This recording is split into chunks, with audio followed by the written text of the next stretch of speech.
Hi అండి. అన్నంలోకైనా టిఫిన్‌లోకైనా ఇలా ముల్లంగి పచ్చడి చేసుకోండి. టేస్ట్ అయితే చాలా బాగుంది. ముల్లంగి పచ్చడి చేసుకోవడానికి స్టవ్ వెలిగించుకొని కడాయి పెట్టేసుకొని 1/2 టేబుల్ స్పూన్ ఆయిల్ వేసుకోవాలి. ఈ ఆయిల్‌లోకి 1 టేబుల్ స్పూన్ జీలకర్ర, 1 టేబుల్ స్పూన్ ధనియాలు వేసుకొని ఫ్లేమ్‌ని సిమ్‌లో పెట్టేసుకొని ఫ్రై చేసుకోవాలి.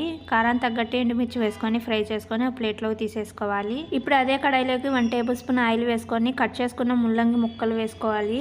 లైట్ గోల్డెన్ కలర్ వచ్చిందాక ఫ్రై చేసుకోవాలి. ఫస్ట్ టైం నా ఛానల్ చూసిన వాళ్ళైతే సబ్స్క్రైబ్ చేసుకోండి. 1 కేజీ దగ్గరలో ఉన్నాను. ఇప్పుడు ఇందులోకి అల్లం, చిన్న నిమ్మకాయ సైజంత చింతపండుని వేసుకొని 1 మినిట్ ఫ్రై చేసుకొని స్టవ్ ఆఫ్ చేసుకోవాలి. ఇప్పుడు మిక్సీ జార్లోకి ముందుగా ఫ్రై చేసుకున్న ఎండుమిర్చి మిశ్రమాన్ని వేసుకొని 4 వెల్లుల్లి, టేస్ట్ తగ్గట్టు సాల్ట్ వేసుకొని బరకగా గ్రైండ్ చేసుకోవాలి. ఇప్పుడు ఇందులోకి ముల్లంగి ముక్కలు వేసుకొని వాటర్ వేసుకోకుండా గ్రైండ్ చేసుకుంటున్నాను. మీకు టిఫిన్లో కావాలి అనుకుంటే కొంచెం వాటర్ వేసుకొని గ్రైండ్ చేసుకోండి. ఇప్పుడు అదే కడాయి పెట్టేసుకొని 1 టేబుల్ స్పూన్ ఆయిల్ వేసుకొని పోపు దినుసులు, ఎండుమిర్చి, కరివేపాకు వేసుకొని ఫ్రై చేసుకోవాలి. ఇంగువ ఇష్టం ఉంటే ఇంగువ కూడా వేసుకోవచ్చండి. ఇప్పుడు గ్రైండ్ చేసుకున్న పచ్చడి వేసుకొని కలుపుకోవడమే. వీడియో నచ్చితే ఒక లైక్